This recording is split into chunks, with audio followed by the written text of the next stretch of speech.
প্রথমে আমি ফ্রাই প্যানটা চুলোয় বসিয়ে দিলাম। এখন আমি ফ্রাই প্যানটা গরম হওয়া পর্যন্ত অপেক্ষা করব।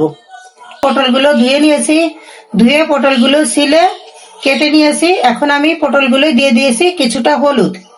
এখন আমি দিয়ে দিব কিছুটা মরিচের গুঁড়া, দিয়ে দিব কিছুটা লবণ।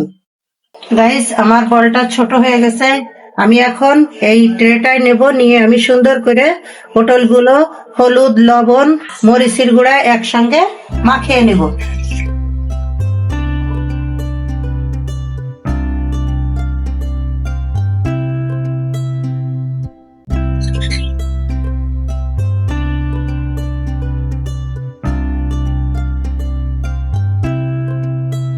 পটলগুলো আমি হাতে এইভাবে হলুদ, লবণ, মরিচের গুঁড়ো দিয়ে মাখিয়ে নিলাম।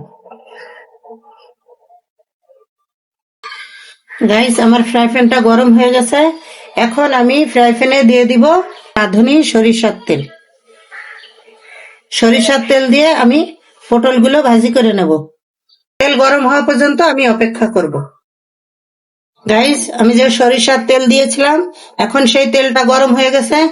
আর আমি এই যে পটলগুলো যে মাখিয়ে রেখে দিয়েছিলাম হলুদ, লবণ, মরিচের গুঁড়া দিয়ে, এখন সেই পটলগুলো আমি এক এক করে ফ্রাই প্যানে দিয়ে দিব।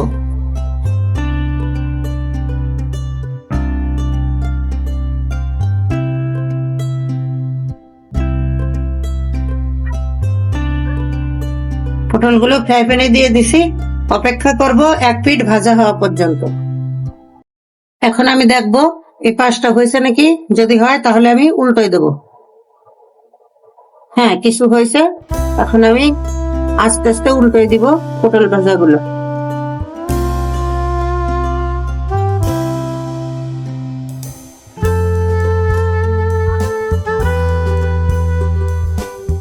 চুলোটা একটু কমায়েই পটলগুলো যদি আস্তে আস্তে করে ভেজে নেন, তাহলে পটলগুলো ভাজাও সুন্দর হবে, খেতেও ভালো হবে।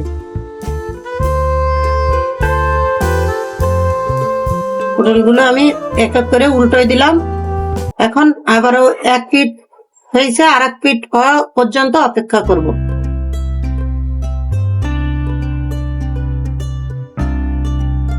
গাইজ, আমার এপাশও ভাজা হয়ে গেছে। এখন আমি উল্টোই পাল্টায় পটলগুলো সুন্দর করে ভেজে নিলাম। এখন আমি এর মধ্যে দিয়ে দিব কিছু কাঁচামরিচ আর পেঁয়াজ। কাঁচামরিচ, পেঁয়াজ গুলো ভেঙে নিলাম। এখন আমি কাঁচামরিচ, পেঁয়াজ গুলো পটলের সাথে একসঙ্গে ভাজি করে নেব। দিয়ে দিব কিছু লবণ।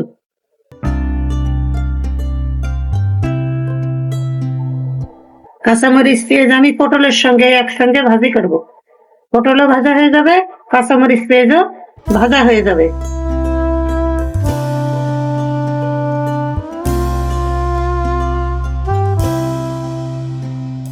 অতিরিক্ত ভাজবো না, পটলের সাথেই কাঁচামরিচ, পেঁয়াজ হালকা ভেজে নেব। তাতে পেঁয়াজটাও ভাজা হয়ে যাবে, পটলও ভাজা হয়ে যাবে। পটল মাখাইছিলাম সেই বলেই আমি কাঁচামরিচ, পেঁয়াজ মাখিয়ে নিয়েছি। এইভাবে মরিচ, পেঁয়াজের সাথে আমি একসঙ্গে পটলগুলো ভেজে নিচ্ছি।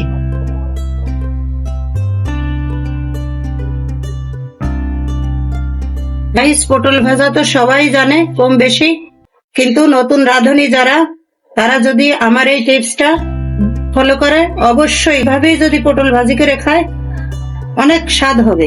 আমার ভাজিটাই জানি ফলো করে।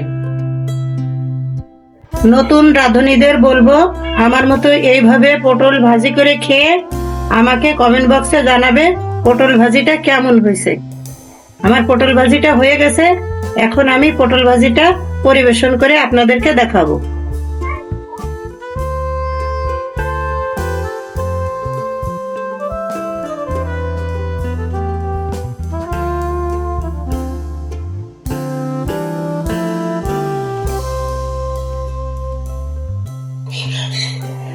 পটল ভাজিটার কালার কত সুন্দর আসছে। আপনারা এইভাবেই পটল ভাজি করে আমাকে কমেন্ট বক্সে জানাবেন পটল ভাজি কেমন হয়েছে। গাইস, আমার পটল ভাজিটা হয়ে গেছে। আপনাদেরকে দেখালাম, আমার একটা পটলও পড়ে নাই। মরিচ পেঁয়াজও পড়ে নাই। আপনারা এইভাবেই সরিষার তেল দিয়ে পটল ভাজি করে খেয়ে কমেন্ট বক্সে আমাকে জানাবেন কেমন হয়েছে। আর অবশ্যই অবশ্যই আমাকে like, comment, share and subscribe করে দেবেন। আজকের মতো এখানেই, আল্লাহ হাফেজ।